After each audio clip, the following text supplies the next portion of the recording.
Հայոց ներկայությունը Թիֆլիսում հարուստ անցյալ ունի։ Հայերը Թիֆլիսում հաստատվել են 6-րդ դարում եւ արդեն 7-րդ դարի սկզբին մեծ թիվ էին կազմում։ Այդ է վկայում գիրք Թղթոցը, որտեղ հիշատակված է Սահակ Թփխեցու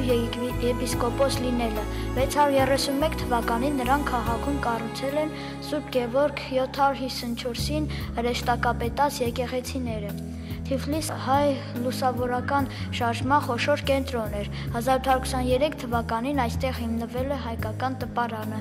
24-ին Ներսիսյան, 1861 թվականին Գայանյան, 1868 թվականին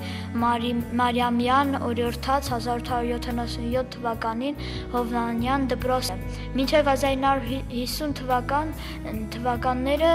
Թիֆլիսում գործել են շուրջ 40 հայկական դպրոցներ։ Դասավանդել են Հարություն Ալամդարյանը, Խաչատուր Աբովյանը, Պետրոս Շամշյանը, Ստեփանոս Նազարյանցը, Միքայել Գաբրիել եւ Ռաֆայել Պատկանյանները, Ղազարոս Աղայանը, Մանուկ Աբեղյանը, Հակոբ Մանանդյանը եւ ուրիշներ։ Տարը դարեր շարունակ եղել է Թիֆլիս քաղաքի ակտիվ շինարար ու ստեղծագործ հատված։ Պատահական չէ, որ այսօր տեղի հայերը